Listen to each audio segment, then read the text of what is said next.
and studying their data. To assist us in that room is one of the Ingenuity helicopter engineers, Taryn Bailey, who will help guide us through the steps the helicopter team is taking to see the results of their first flight and begin the month of Ingenuity. Welcome, Taryn. Hi, Marina. Thanks so much for having me. Super excited to be here. It's flight night. Woo! Yes, it's flight night. You had an integral part with the helicopter team. Can you tell us about your role? Yeah, so I'm a mechanical engineer, and I helped in the assembly, integration, and testing of the Ingenuity vehicle. And it was really important that we simulate a Mars-like atmosphere in our testing. And in doing so, we knew it would give us the best chance to execute a real flight on Mars. And that's not an easy feat. Flying on Mars is much different than flying on Earth. Very difficult. It's less than 1% of Earth's atmosphere, making it very difficult to fly and generate enough lift. So, Taryn, what is the Ingenuity team preparing for right now? What are they waiting to see? We're waiting to see data confirming that we executed our first flight.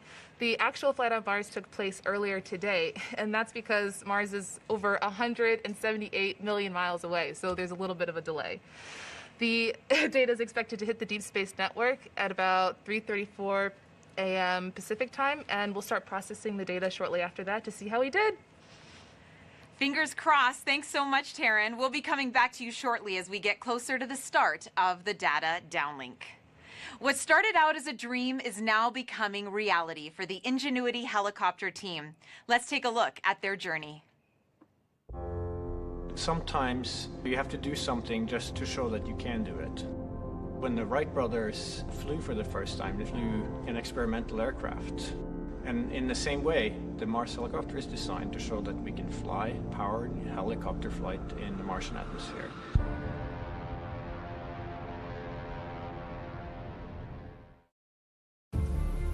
From day one, this was the unwavering dream of our team, to get our helicopter launched to Mars so that we can get that opportunity to do the very first rotorcraft flight test in the actual environment of Mars. It's extremely difficult to fly at Mars because the atmosphere is so thin. Compared to Earth, at Mars it's less than 1%. So the first and foremost challenge is to make a vehicle that's light enough to be lifted. And then the second is to generate lift. The rotor system has to spin very fast. 2,000, 2,200, 2,400, 2,600. We're spinning between 2,000 and 3,000 revolutions per minute, and it takes a lot of energy. So it's that balance of a very light system, yet having enough energy that's needed to spin the rotor so fast to lift, and on top of it, having to design in the autonomy. It has to be fully autonomous from the time it takes off to the time it lands. What we do on the ground is we plan the flights, and so we determine from here where we want the helicopter to go. Our experiment window is 30 Martian days. So we have planned up to 5 flights of incremental difficulty. Very first flight, the main thing is we want to get the legs off the ground, and so we will basically go up about 3 meters, and we'll hover there, and then we'll come down again, and that will be the first, really major milestone. Most of our flights will be at the 3 to 5 meter height. We will be going horizontally again at a few meters per second, probably go out, 50, 70 meters and come back. In successive flights, we'll probably push that further, try to go further. So our priority will be to get back engineering telemetry and not so much images, but I'm sure we'll return a few, because they'll always look cool. At this point, we've tested all we can on Earth. We have mathematical models that shows how it'll fly at Mars, and we've tested it in the simulated environment that we can create on Earth. It really is time now to do the real flight test at Mars. Nothing is a given, but we have done everything we can in terms of a test program here on Earth. The vehicle's performing extremely well so far. It's been doing exactly the right thing, even right now when it's bolted onto the Perseverance rover. So there's a very good chance that we'll pull it off, yes. But it's still high risk, and none of us forget that you could have a glitch that, could mean end of mission, yes. It's going to be exciting, reacting to any surprises we have. We can't wait. What's really most important is everything we're learning here is for the future rotorcraft systems that we want to introduce into space exploration.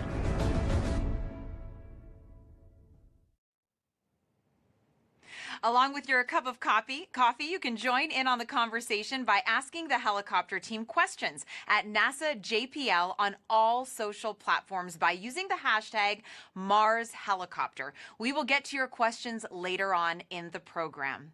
Mimi Ong is the project manager for Ingenuity. She joins us now as they wait for the downlink to start. Welcome, Mimi. Good morning. Hi, good morning, Marina.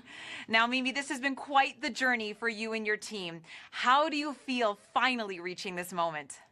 You know, our team has been working on the Mars helicopter for over 6 years, and for some even longer, towards this ultimate dream of experimenting the first flight at Mars. Here we are.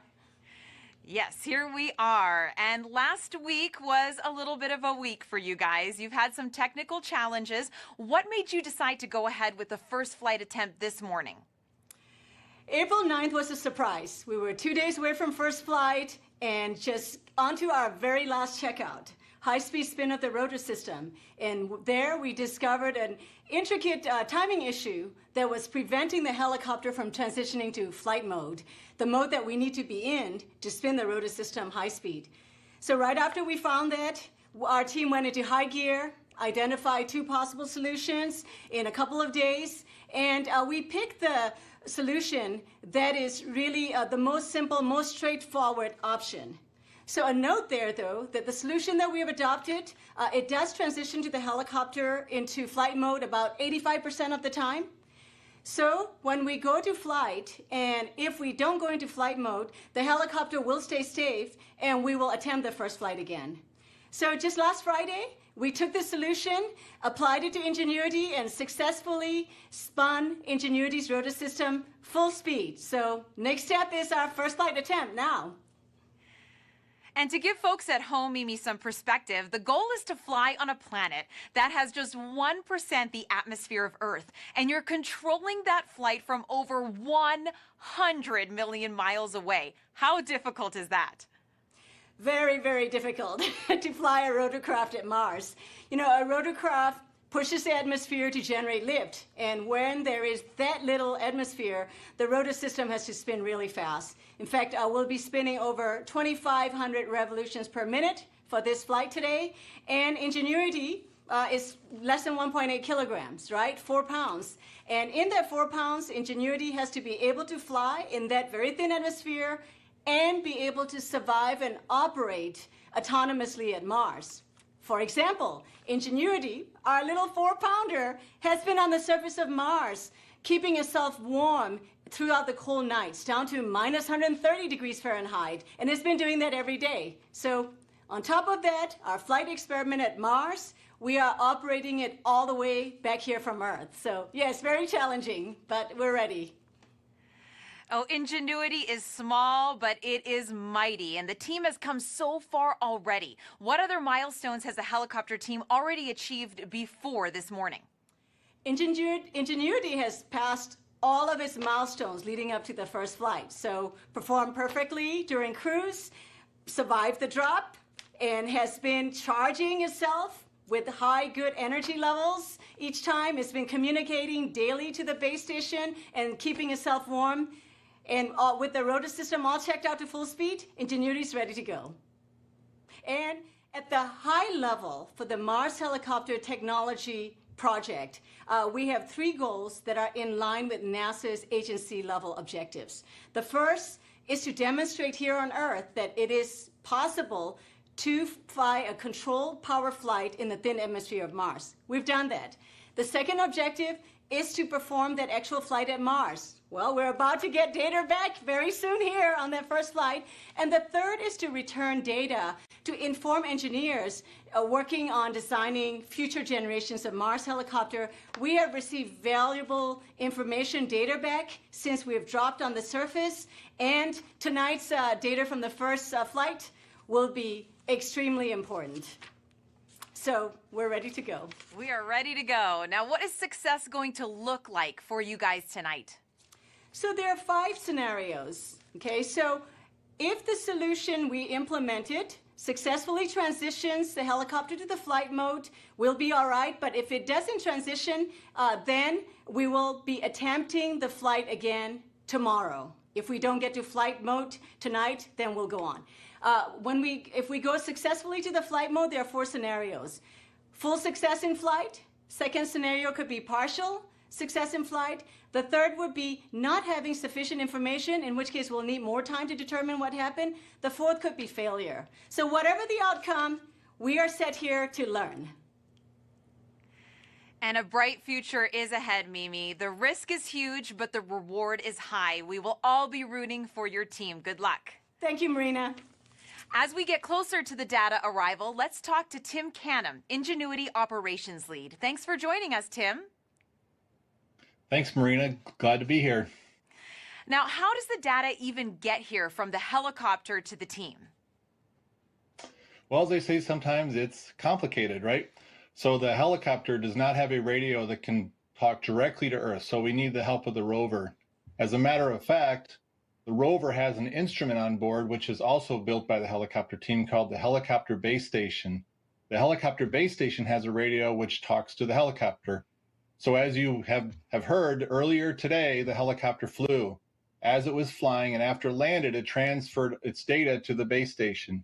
And then the rover takes the data from the base station and transmits it to an orbiter. That would be the MRO orbiter. And then the MRO orbiter turns to Earth and then sends all the data to the Deep Space Network. At that point, the Deep Space Network itself turns around, sends it to JPL and into the ground data systems. At that point, when it shows up, our team can take that data and decode it and see what happened during the flight. It sounds like it has to be well choreographed, Tim. How do you plan the first flight? It's a remote autonomous operation. What goes into the planning and the execution? Well, you know, we've done it all as a team, as we have all along. It's been a challenge with COVID to be remote, but we learned new ways to work together. We're a small team, but we're a fast-moving team. We practiced all of these things over the course of the last year, from getting the data from the rover to decoding it to interpreting what it meant. And as we got to Mars, when the rover landed us safely, we were able to start our survey for right field, and we found it, fortunately, right near where we landed. And so working with other instruments on the rover, like META with the weather instrument and ZCam, which is this beautiful camera to take pictures, we planned our flight. The flight will be about 40 seconds long. We'll lift off, we'll pivot towards the rover, and then we'll land. It's going to be a very basic flight. We want to do the very basic things first to make sure that we can do our flight. And then at that point, we will get all our data back and look at it. But we had to practice all those things. And we've been using this time on the surface to get familiar with the vehicle and how it operates and work around those various troubles that Mimi talked about. And the team is ready to go. And Tim, what specifically will the helicopter team be looking for as we go through this morning? So one of the great things about this helicopter is it has a very powerful processor. It's tiny, but it's powerful, and we get lots and lots of data. The processor itself is about 100 times as powerful as the processor, even on the rover. And so we get all this data, as I mentioned, that gets sent to the rover, and then the rover sends it to us. So as our downlink lead, Michael Starch, sees that data arrive in the data center, he will decode it and look for the successful arrival of the data. At that point, we turn the data over to Hovard Grip, our chief pilot, and he will look at the portion of the data that relates to how the flight went. There are a series of events that the helicopter sends as it transitions through each stage of the flight. And when Hovard is able to verify that the progression went as planned, then he'll turn to the actual data and look at a plot of the altimeter, which is one of the instruments used in navigation. We should see the plot of the altimeter go up to the flight height and then come back down again. And that will be a positive confirmation that we got it. And finally, from the helicopter side, we are snapping a series of black and white downward facing pictures as the helicopter comes in for landing. So if everything goes well, we should see some of those landing pictures and be able to look at them on the screen. So Hovard will display those as well. And then finally, if all goes well, there should be, at the same time our data is coming down, there should be data coming down from the ZCam instrument that I mentioned, the Mastcam Z, a really powerful camera system that's going to try to capture us in flight. So if they were able to capture that moment of flight, then they will be able to display those images on their screen and be able to see a quick view of how the helicopter flew. That's how it's going to go. Well, Tim, we can't wait to see those photos for sure. Thank you so much, and good luck to you. Thank you. We will get back to the action in the room in just a moment. Now joining us is Associate Administrator of NASA's Science Mission Directorate, Thomas Zurbuchen, who is here at JPL for the helicopter's first test flight. Welcome, Thomas. I'm so glad to be here, Marina. Hi. Hi. Now, how important is tonight to space exploration? Oh, technology demonstrations are really important for all of us. You know, it's really taking a tool that we haven't been able to use and put it in the box of tools that is available for all of our missions going forward at Mars.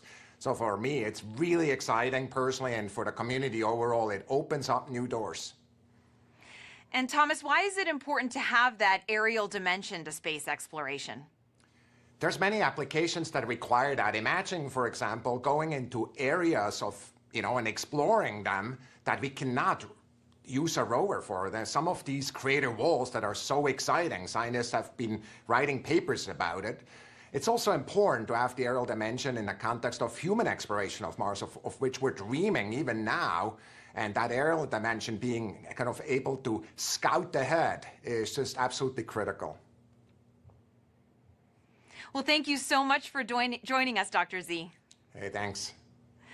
Let's check back in now with Taryn Bailey to see how things are shaping up with the team's next steps. Hey, Taryn. Hey, Marina. We're moments away from receiving that all-important data, and the anticipation's definitely building in the room. Everyone's very focused, just waiting on pins and needles, eagerly waiting for that data to arrive, and we're just preparing ourselves for what comes down. And this was such a big challenge for us to embark upon as a team, and we are such a small and close-knit team.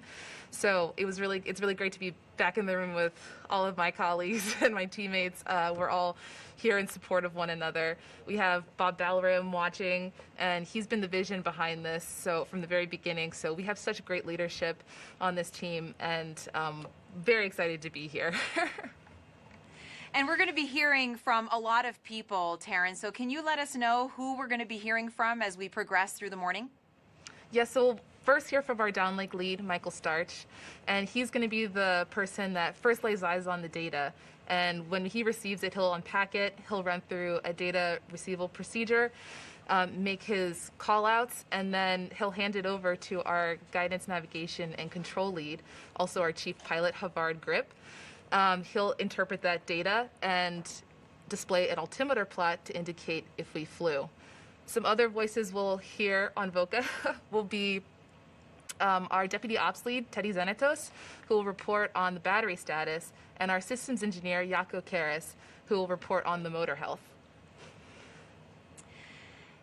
And we're going to be taking a couple of your social media questions right now as we wait for Michael to make that announcement that the data is coming in. So, Taryn, a man named Flo on Instagram asks, why did we send a helicopter to Mars in the first place?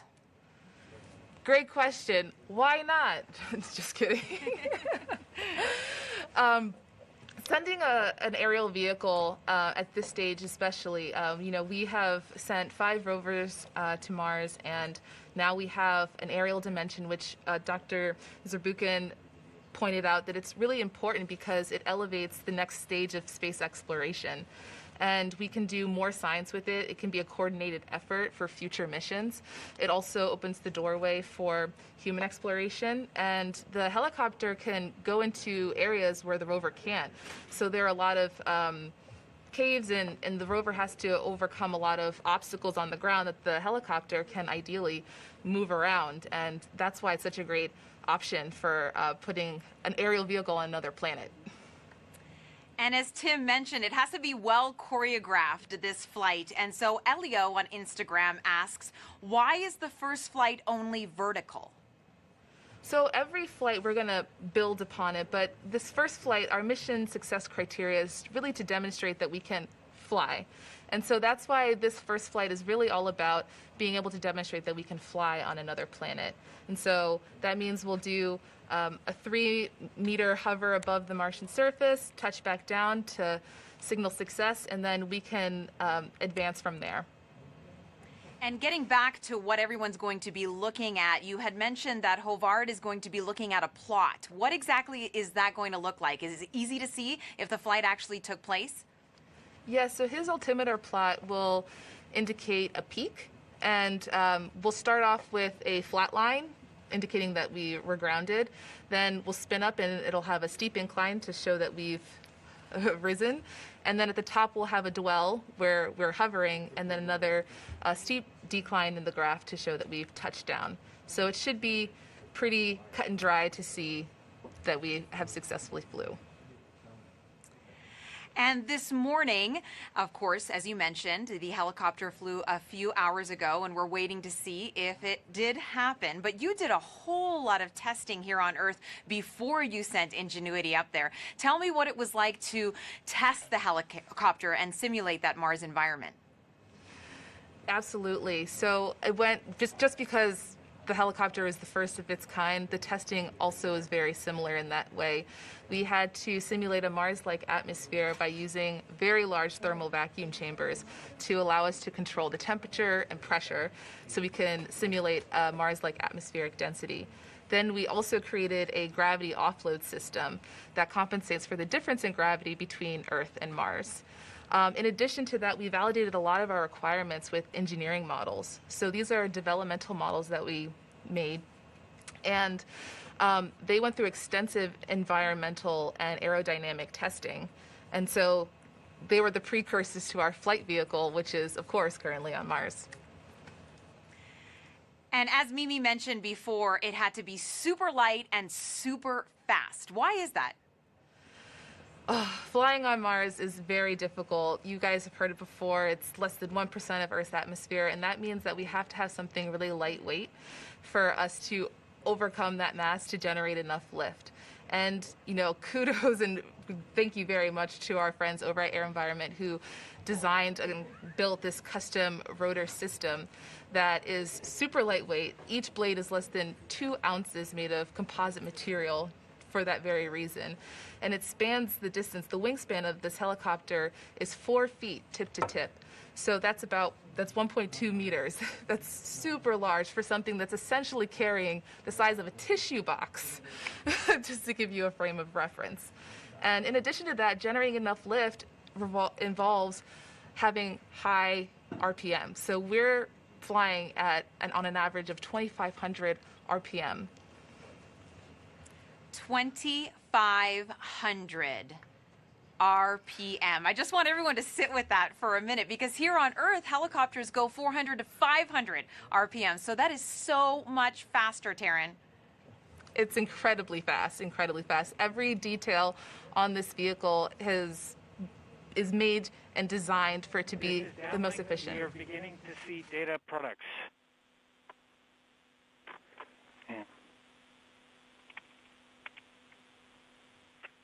We will continue to watch data products as the full set comes in.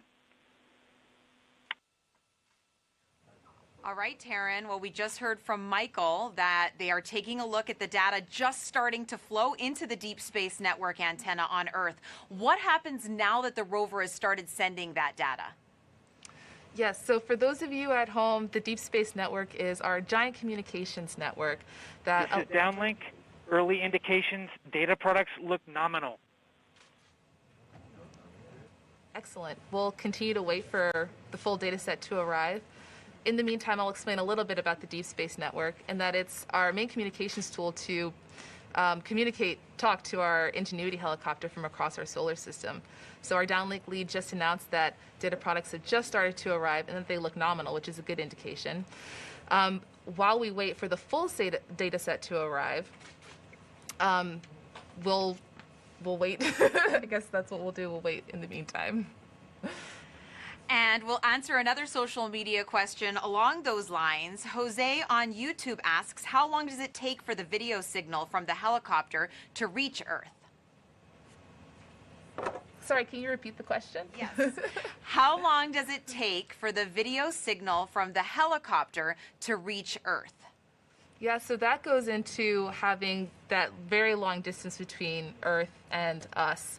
So Tim touched on this a little earlier, and that's why we have this delay. So the helicopter flew earlier, and similarly, whenever we send data, it's the same process where there's going to be a delay of when we run the data and then when it hits Earth. So it's about 4 hours from when something is executed to when we receive it. For larger files, though, sometimes that can take longer, so it all depends. But today we'll be receiving images, still images of the helicopter.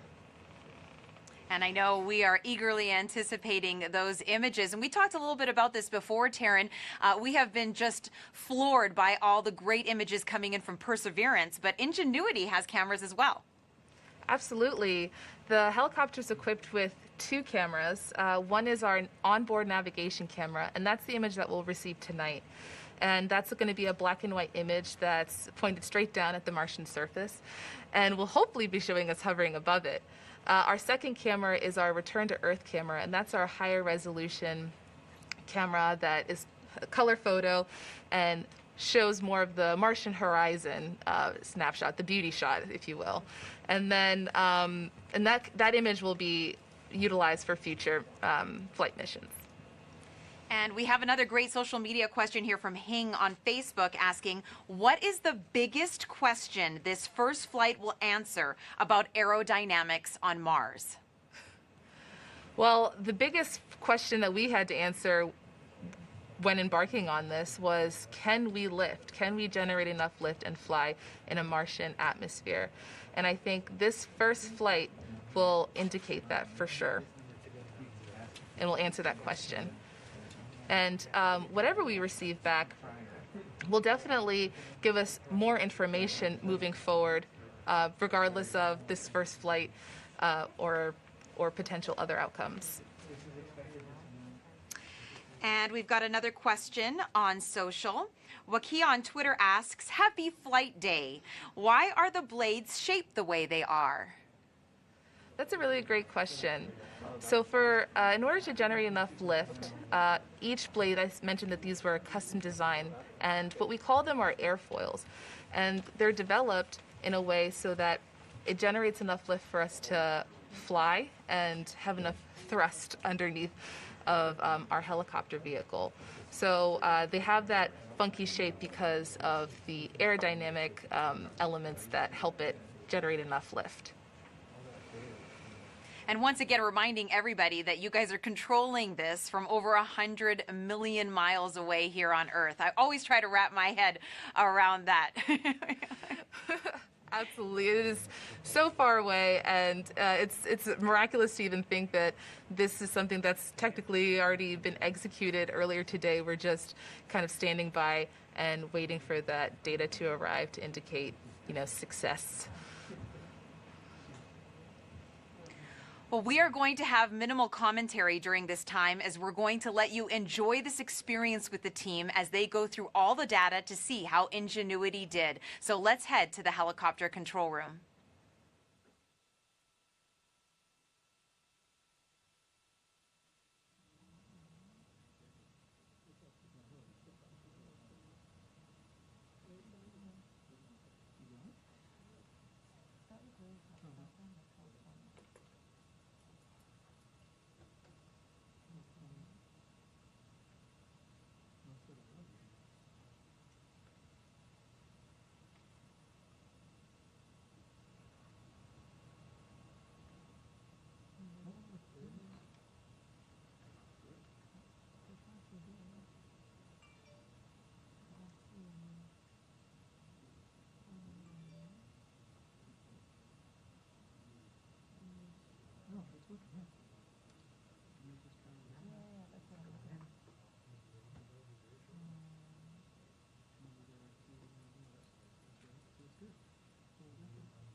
This is downlink.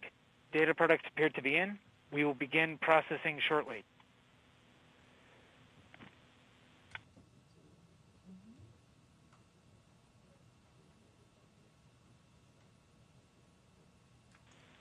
This is downlink. We are beginning to fetch data from Mars 2020.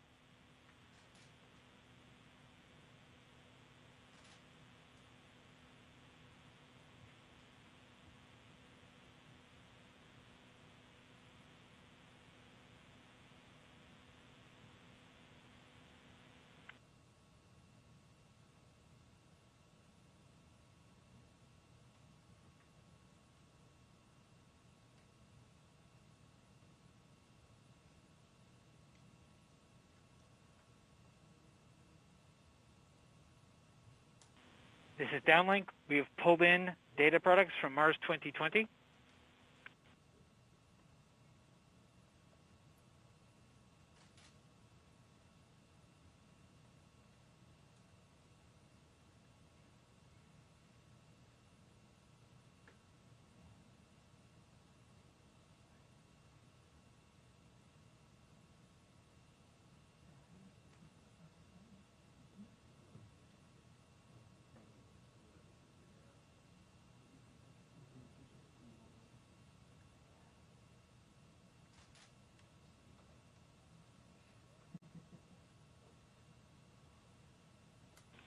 This is Downlink, confirming we received Mars 2020 telemetry, confirming that we received Mars 2020 events, confirming that we received helicopter data products, confirming that we have data products, confirming that we unpacked image and 1 Hertz data.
This is Downlink. We have successfully ingested 1 Hertz data.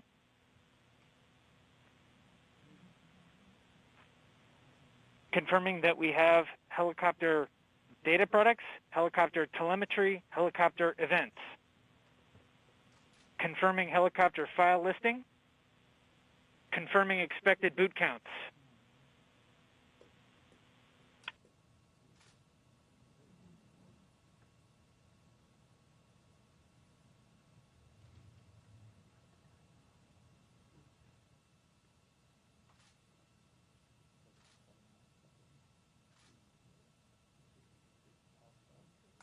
This is Downlink, confirming battery data has been received. Battery data looks healthy.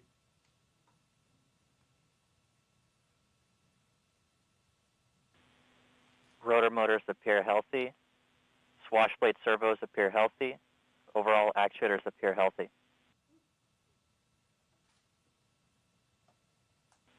Confirming thermal report generation. Confirming analog report generation.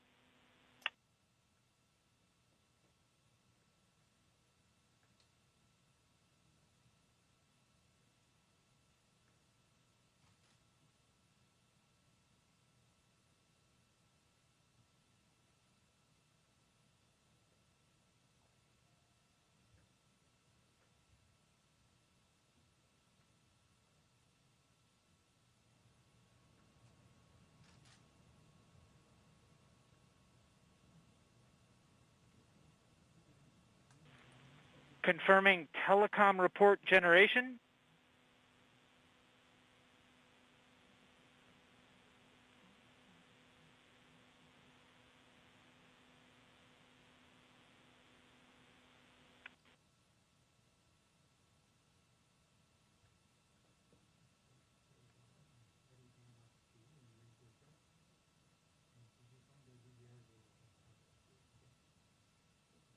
This is Downlink, handing off to flight control for telemetry analysis.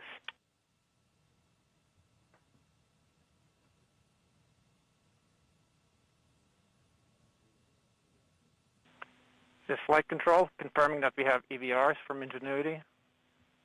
Ingenuity is reporting having performed spin-up, takeoff, climb, hover, descent, landing, touchdown, and spin down.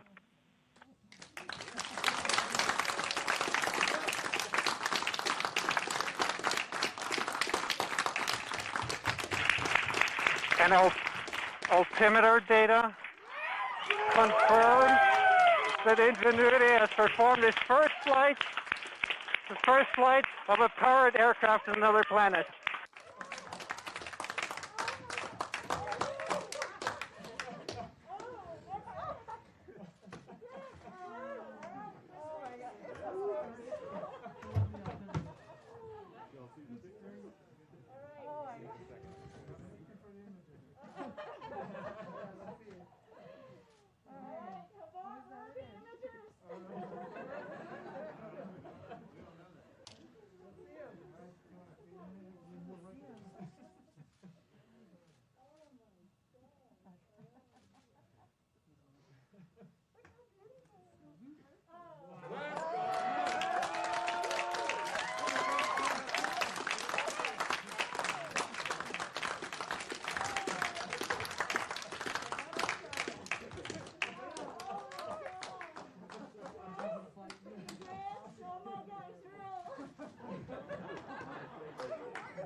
The Martian surface.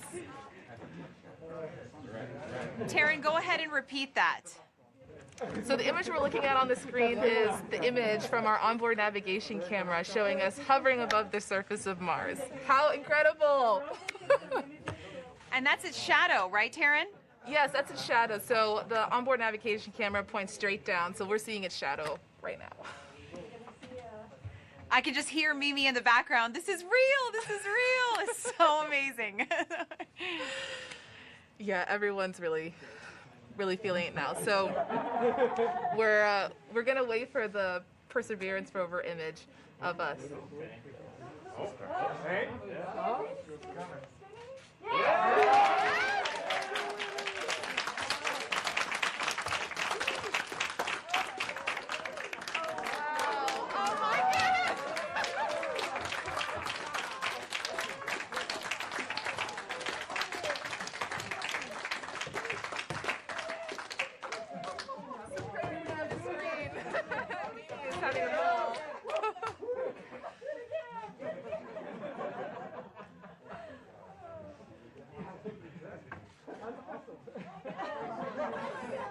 Are you guys seeing the Perseverance image? Saw that, Taryn. So yes, explain what we just saw with the Perseverance image. So the Perseverance image is showing us grounded at first. It's actually a video, which is great. It's grounded at first and then shows us hovering our 3 meters above the Martian surface and then touching back down. It's amazing, brilliant. Everyone is super excited. So I would say it's a success. I would say.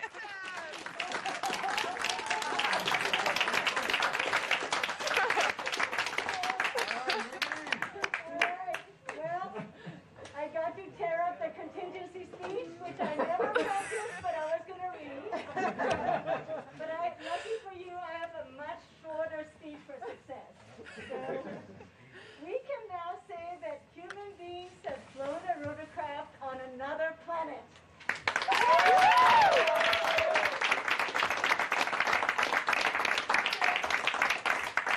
So we've been talking so long about our Wright brothers moment on Mars. And here it is. And this project has had many friends who contributed to tonight's success.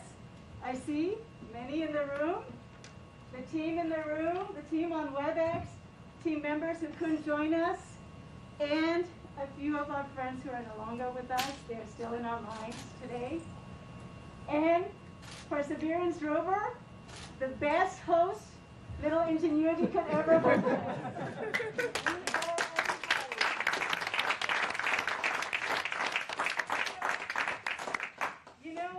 history doesn't, we don't know from history what Orville and Wilbur did after their first successful flight, the Wright brothers, but I imagine the two brothers hugged each other. Well, you know I'm hugging you virtually, and you guys haven't been with me for 4, 5, 6 years. If it weren't for COVID-19, you guys don't have a chance of me. So this is all I can do. I'm giving you the hugs. Look, we together flew at Mars, and we together now have our Wright brothers moment. So, you know, history does tell us that soon after that first flight, Wilbur and Orville did go right back to work. They flew 3 more flights that day, higher and further than the first ones. So we know, you know, like the Wright brothers at Kitty Hawk, we know that our time to make a difference at Jezero Crater, Mars is not yet over. This is just the first great flight.